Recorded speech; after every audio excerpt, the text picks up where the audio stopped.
Oh, hey. It's me, Terran, from FedNet. I'm still down here in Klendathu. I hope you could still hear me out there. Whoever it is still out there watching me.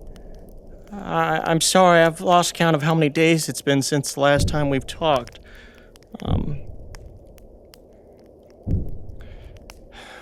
It's nice to see you again. I hope you're doing alright. I've received no word from command, from reinforcements, from anyone really. But for some reason, you are still there. You, the silent observers. Maybe I'm losing my mind, but I'm happy to have someone to talk to now. I was scared I was forgotten. A bit has happened since we last spoke. I've managed to pop some of my fingers back into place, except for this pinky. I think it's broken. My leg is still, well, it's still gone, but I'm gonna try and cobble something together to help me get on the move. The medic, Greg, remember, he said I needed to get this fixed soon, though, before green bean or gangrene it starts to set in. My leg, it hurts, and the pain has been a constant reminder that my time is short. So I've managed to jury-rig some of my FedNet equipment here, or what's left of it, I suppose, to keep in contact with you, as well as to decode some of the messages you could send me. Mind you, it's not a perfect science. It's a bit of guesswork, and honestly more like decoding cryptic codes that I still have to learn how to properly transcribe into words, but it'll do. Some of the information has made it through, though, and I've read a couple of the nice things you've told me. I'm glad you liked my campfire story. That really meant a lot to me. But maybe you're watching this somewhere in a comfortable home far away from this nightmare, wondering how bad it's gotten. There's no illusion left. Nobody's sending a hero to rescue me. That's just not how the world works. Just another name added to the list. One of these names doesn't keep anyone awake at night. I'm just another faceless silhouette. To them, I'm just a inconsequential civilian. A single grain lost in a shifting desert. In the eyes of the Federation, journalists aren't destined for heroic finales written for soldiers.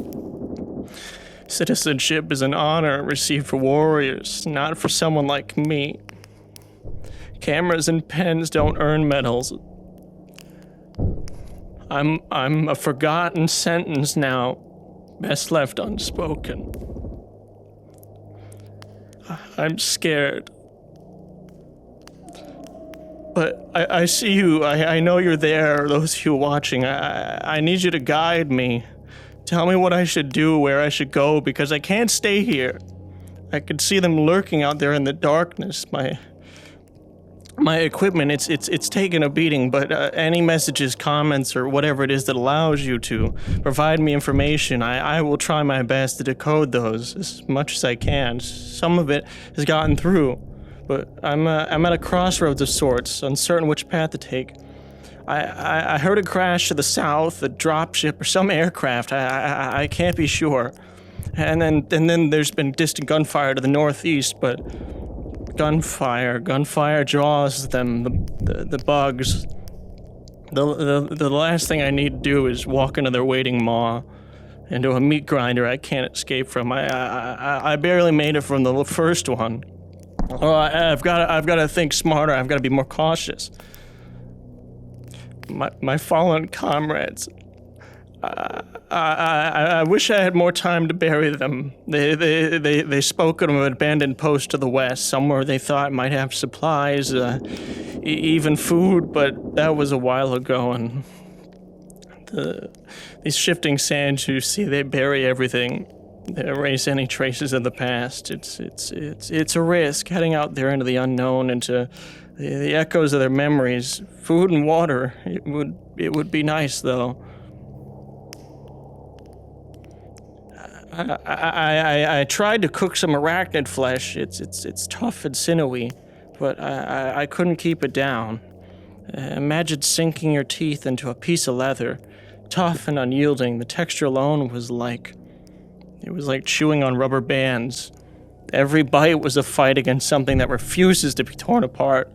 And the flavor, it's rancid. It's a collision of bitterness and sourness, a cocktail of sadness. It's just terrible. I miss home cooked meals. I miss home.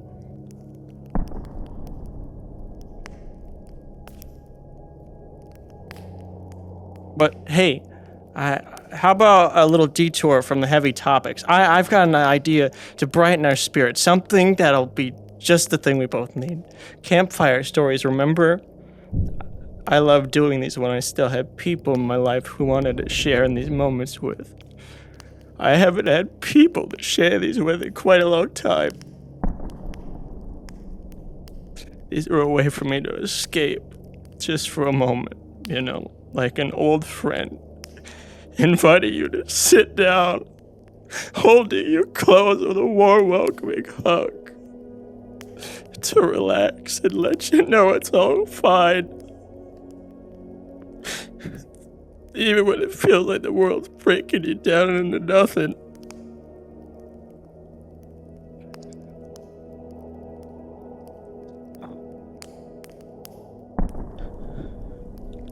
I'm sorry. I hope you're doing okay. You there on the other side of the camera. Maybe you need some cheering up too. I don't know what you're going through either, but I know that sometimes we find ourselves locked in these solo battles, hidden away from the world, just keeping them under wraps, tucked behind smiles and brave faces, and just maybe even a microphone or a camera. I don't know. It can get exhausting, I know. So take a seat here with me by the fire, and I'll take our minds off our worries, even if it's only for a little while. I'm sure we could both use it. I'm gonna try and fix my leg up. It's been difficult trying to move on this stump. I'm sorry. I don't mean for you to see me like this. I'm struggling. I'm sorry.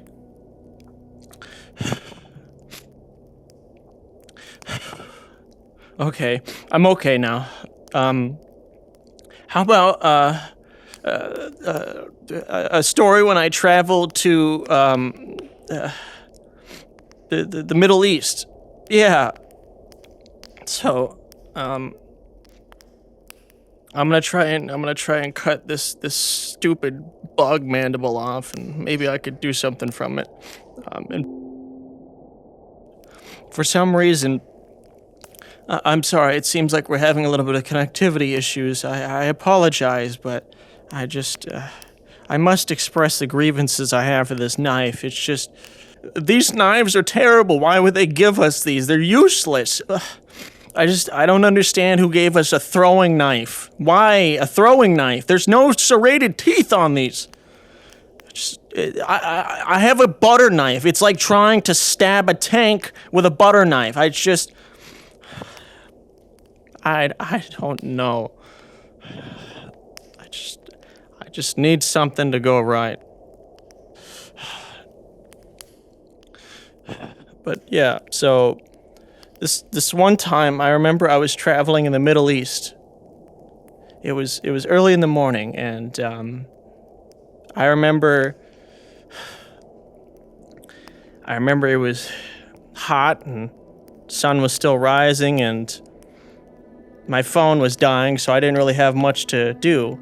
I had nothing but, looking out there at the desert and seeing a bunch of beautiful sights, such as rock, sand, rock, cliff, sand. Now, I'm out here because, I like to explore, I like to travel, I like to see what's out there. I was never a soldier. I'm still not a soldier. I've always been a journalist, somebody who likes to explore, to see the world. I like to see new faces, the non-Arachnid kind, if that wasn't already obvious, but come on. Oh my god. Oh my god, this is horrible. Why would they give us these? Okay, but yeah, basically, you know, there's really not much to look at. It's just, you know, I have the nice Arabic music playing in the background. It really seals and sells the, you know, the ambiance. But, you know, there's nothing to look at. It's just there's a bunch of rock, sand, rock, cliff, sand, rock, sand, rock, cliff, sand. There was one more thing I remember seeing. Sand. Yeah, see? Mind you, I was traveling from Israel into Jordan. I wanted to see the old city of Petra. If you don't know where Petra is, it's that building that you might see in that old movie. It's the cover of Indiana Jones and the Crusaders of the Lost Ark, I believe. I wanted to see the treasury there. It was somewhere I wanted to see for a long time. And, while we're on here, we finally start heading out to a place, you know, where we could see some stuff. And I was thinking, I want to get a big water bottle. I don't want a small water bottle. What am I supposed to do with a small water? I don't want to have a Costco crate in my backpack full of small water bottles. You know what I mean? Like, it's just, I don't need to carry all this. I could carry a big water bottle. I could be a strong, muscular journalist with a big old water bottle. And so, basically, while we go out there, this Route 66 type gas station, I walk in and I just am already in Terminator mode of like, I'm gonna find the biggest bottles I can find and I'm gonna try and get in there and I'm gonna try and just, you know, get those as soon as possible because, you know, I don't want to be here all day. Now, mind you, I don't speak Arabic if that wasn't, you know, already clear. So we go over there, and I find this big old bottle, exactly what I wanted. And so this bottle, it's got green Arabic writing on it. Mind you, I can't read. It's probably easier to understand than to read it, but you know, I don't know what it says. It looks like water to me. It's clear. It's a liquid. Bam. Easy. Grabbed it. I'm thinking, I should probably, you know, have a second one. And so I decided to grab, you know, a second bottle with blue writing on it. Now, I've learned that, you know, if you're ever going to go and explore, travel, see new places, anything that you're comfortable with back home, you know, like foods, desserts, treats, stuff like that, you should be, you know, open to trying new stuff. All that stuff that you like trying, like, you know, burgers, fries, whatever it is that you really like, those will be waiting for you back when you get home. So I was trying to, you know, all right, I'll grab one of these, grab one of those. We'll see what they are, and, you know, maybe it'll be nice. And so I start going through, and I go up to the counter, and the guy's up there. He says to me, what was it? He said, Assalamu alaikum, and I believe that is translated to peace be upon you, and the proper response to that I had to articulate was, it was wa alaikumu salam. I believe I may have butchered that. I apologize if I have. My mind isn't entirely there, but yeah. So he asks me, are you sure this is what you want to buy? Are you sure? And I'm like, yeah. No, it's fine. I know what I'm doing. It's okay. He's like, all right, that'll be X amount of, I don't remember how much he said. I forget the currency rate, but, you know, he's like, all right, enjoy Petra, beautiful city. I'm so happy to have you in our country. Beautiful place. Enjoy yourself. Just, you know, be careful. And, you know, I was like, thank you. And so we get back on the bus and, all right, come on, stupid thing. God. All right, let's see if I can pop this off of here. All right, come on. Oh, wow. Okay, I got it. Let's see if I can put this stupid knife away. A useless knife, right?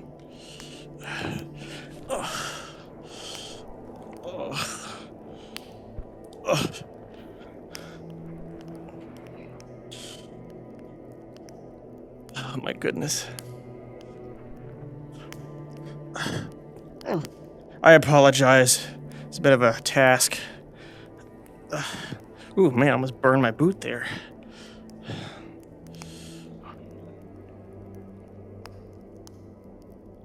But yeah, where was I? Oh yeah, so we're back on the bus, and you know, again, back to the same old. All right, let's see if I can pop this on here. Ugh, that's disgusting.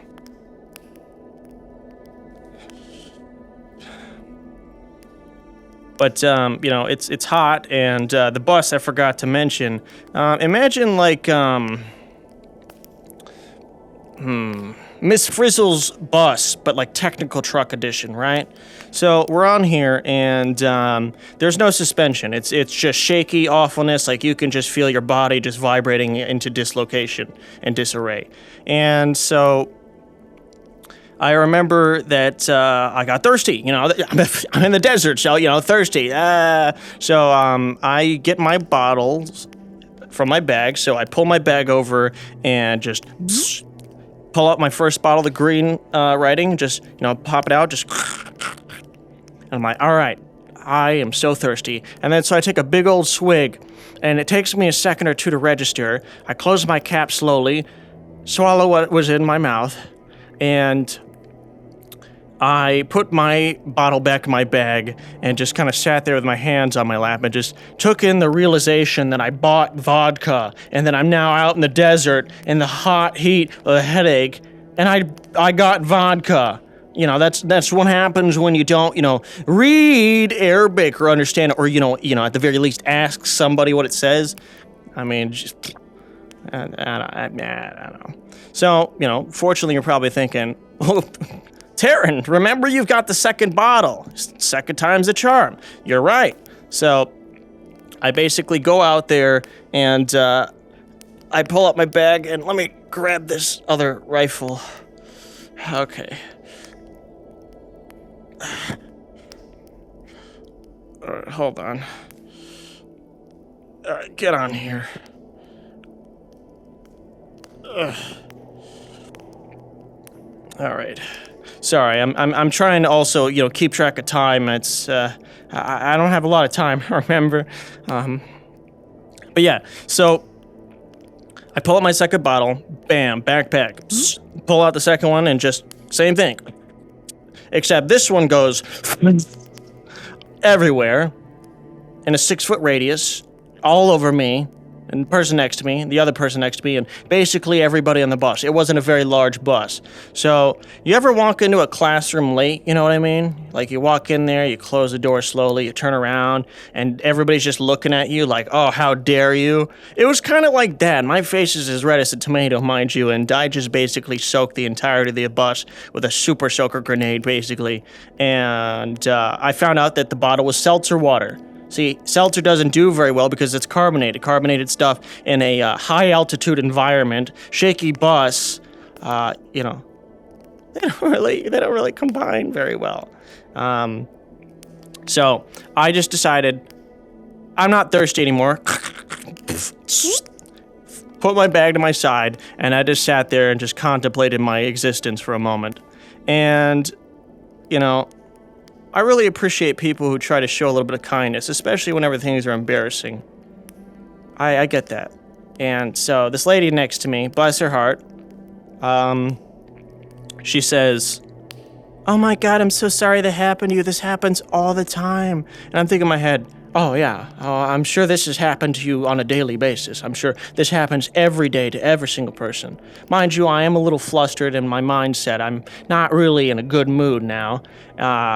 So, she pulls out baby wipes. She pulls out a singular baby wipe like she's some kind of pimp handing me a $1 bill. Like, here you go, buy yourself something nice. Like, oh my God, thank you. I really appreciate that. In my head, I'm thinking, what am I gonna do with a single baby wipe? This is water. There's nothing sticky on it. I'm wet. Thank you. I really appreciate that. It's so kind. Oh my God, this is horrible. I don't want to be on this bus. Get out of here. I'm hot. I'm flustered. This is not a good time. But, I was happy that she helped me out. I did feel bad because, I did soak everybody with the freaking super soaker. But fast forward now, we're going to get to the interesting stuff. So we're going to the old city of Petra now. I know you're probably waiting for that, right? So bus stops, just Guy pulls out the speakers like, all right, today we're going to go into Petra. When we go into Petra, you're going to see beautiful place. When you go in there, you're going to see lots of sights, beauty. There are also people out there going to try to sell you items, goods, souvenirs, and trinkets. When you go out there, you do not want to say maybe if you do not want to buy. You say yes if I want to buy, and you say no if you do not want to buy. If you give them any idea that they want to, get something from you, you will have them follow you to the ends of the earth. And I'm thinking in my head, like, I'm not gonna buy anything anyway. Just disregard. Now, we start walking out there, and the tour guide starts walking along, and I'm kind of watching over this lady, Sharon, because she's a lot older, and it seems like she's in a bad place, to be here at what looks like she's 70 in August. Mind you, August is probably the worst possible time you go to the Middle East. It's really not that fun. It's really hot. However, there's less tourist traffic, so that's the trade-off for it. Now, basically, let me see if I can get a strap on here. Basically, she starts trying to keep up with this guy. She was very inspiring, mind you. She was like, she's traveled a lot all over the world, and, it's amazing that she's still traveling out here. And she's just trying to keep up with this tour guide. This tour guide's like doing the Terminator run from place to place to place to place, and she just keeps trying to keep up. And I feel bad because it's like, he doesn't care. It's like he's kind of just doing the same regurgitated in and out information, and it's not really, watching out for her. So I'm trying to watch out for her, and she's like, this is the worst tour guide I've ever had my entire life. Well, Sharon, listen, not every tour guide's going to be the same, and, he's probably used to doing this all the time. And how about this? I've done a lot of research on this place. I really wanted to come visit this place. That's why I came out here. I could tell you about this place. I could tell you more than he could tell you, because he's just giving you basically the brochure equivalent. I could tell you about it. Well, And then she just, she wanted to keep following him. I mean, that's okay. But, I there's really only so much you could say. But she keeps trying to go after him, keeps walking, and, She gets overheated, and so she starts to fall back, and I caught her, fortunately, and so I took her over once she came to, and I put my arm around her. I said, listen, Sharon, we need to get you cooled off, okay? We're going to get you hydrated, we're going to relax, and I'm going to tell you everything about this place, okay? I'm going to make you feel better about this, okay? We're going to make sure you feel good. And so I told her a lot about Petra, and it was run by Bedouin nomadic tribes back in the day, and it was used as a trading post. And then eventually the Romans came over and took it over. I could go into all that, but that's probably boring stuff that you don't really want to hear. But let's see. Yeah, so I get her all, cooled off, and so we start getting back on the move again, and we start walking out there, and, it's a lot of sights, sounds, and places, and it was just really beautiful because, sometimes you can listen to the tour guides, but I really wanted to help invite her into the idea of just, here we are now, just in this moment, this beautiful place that's just been here for so long, and, obviously you could hear things about it, but some of the beauty of it is just being there in the moment to just walk around and feel like, wow, I'm actually here. This is another world. This is another place. It's a time from back when. And it was beautiful. We finally get to a position where it's like a little rocky crevice that kind of cuts into where you could see the old city of, the treasury. I apologize. You see the treasury there, and it was really exciting for me because it was kind of like, that scene from Ratatouille where that guy, the health inspector, he tries, or the food critic, he tries a little ratatouille, and he's just flashback. It was kind of like that. I felt that for the position I was standing in the exact spot when I was so young, so long ago, and I'm looking at this beautiful place, and I was able to tell younger me, we're here, we made it, we're here. And standing in that exact spot as I look forward, there's just an entire brawl going on. There's just a bunch of people running around. There's Jordanian police in their uniforms just like smacking on people with batons. There's just sand and dust flying up, camels running around. It's just some crazy, wacky scene out of like a Looney Tunes episode. And the reason why this was happening was because of the fact that there was a bunch of like people selling souvenirs, and they're like having territory disputes, like, no, you're taking my customers, just a whole bunch of stuff like that. And I just put my arm on Sharon's shoulder. I'm like, we finally made it. Isn't this beautiful? This is exactly how I pictured it would be. This is amazing. And she's like, smart ass. It's a beautiful place. Look at this. It's great. I mean, who else can you tell you've seen this stuff at? I mean, this is beautiful. A lot of people come through here, but nobody gets to see this wackiness. This is awesome. And so once the whole entire dust settles down and, you know, everything goes back to normal. Sorry. I'm just trying to, you know, apply this splint properly. It's probably good enough. Where was I? Oh, yeah. So we're finally going in and walking through there. We get some photos done, the typical touristy stuff that you'd probably do. And I let her sit down there on the stairs in front of the treasury, and I'm like, all right, Sharon, listen, you're not able to walk back, okay? We're gonna figure this out for you. I'm gonna help you out. And so I was like, I'm gonna get a camel. Is that okay? And she's like, I don't know, there's like MERS, and it's like some illness or disease, I forget what it is. It's something that's like, linked to camels, MERS or something, I forget. But, you know, she's an elderly lady, and it's kind of one of those things that's like, maybe you shouldn't. They just tell you avoid camels if you can. But I wave a guy down, and he's on a camel with like 2 camels behind him, and they're like, you know, tethered together. And this guy, he looks like, Jack Sparrow. I'm serious. Like, he's got like a red bandana on. He's got like black braided dreadlocks and a bunch of other ornate trinkets and such. And I'm thinking, oh no, maybe this isn't the right guy. But he already locked eyes with me. He's already looking at me. He's pointing. He's just like nodding his head, and he starts just galloping towards me with his camels. And just, you want the camel? You want the camel? And all I can hear is, and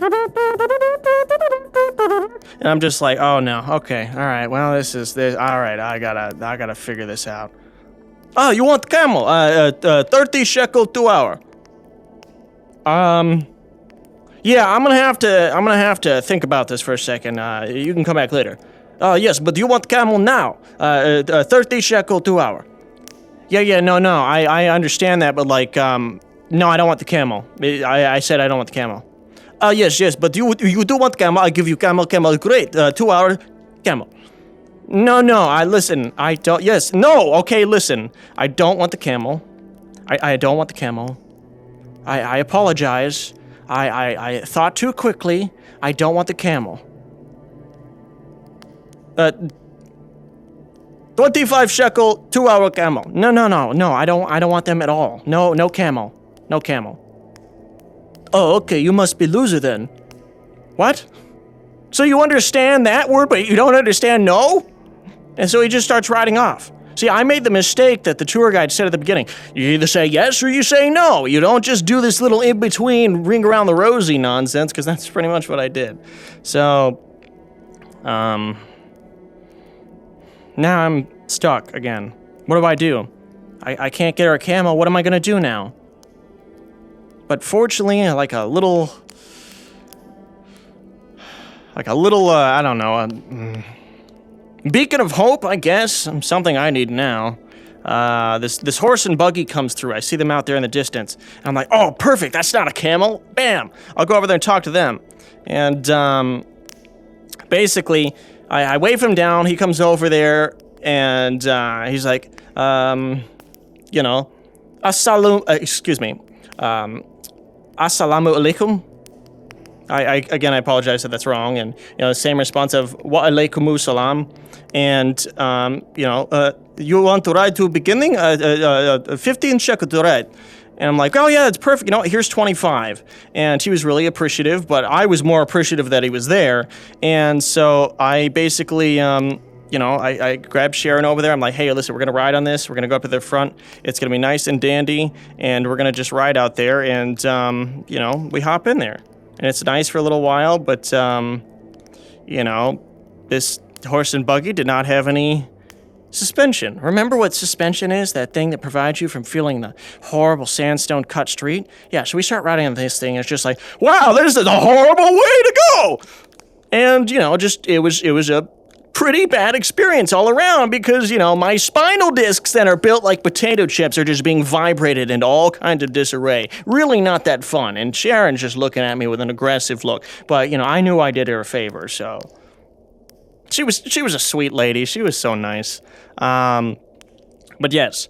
So we get to the beginning and we start getting back on the tour bus, and I'm going to cut the story there. I can't wait to tell you the other parts because when we get there, there's so much more. We actually start to introduce some new, folk that we meet along our journey. An Australian, a New Zealander named...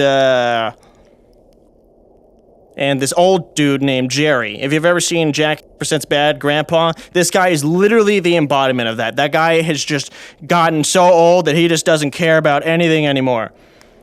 Now, I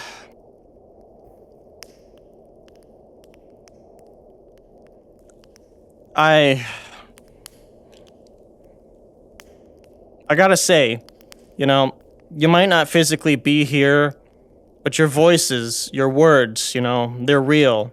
They're my lifeline, my compass when I'm lost. I hope I can speak with you again. Thanks for helping me out of the darkness I've been going through lately. You've given me a new hope. I can carry on further now that somebody's rooting for me. I'd given up on doing that for myself long ago. Anyway, I should try to conserve power. I think there's some storms or something rolling in, so, alright, let's test this leg.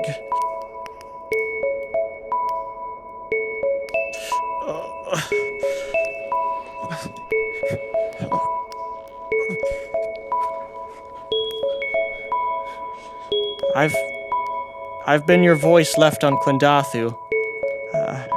Terran out.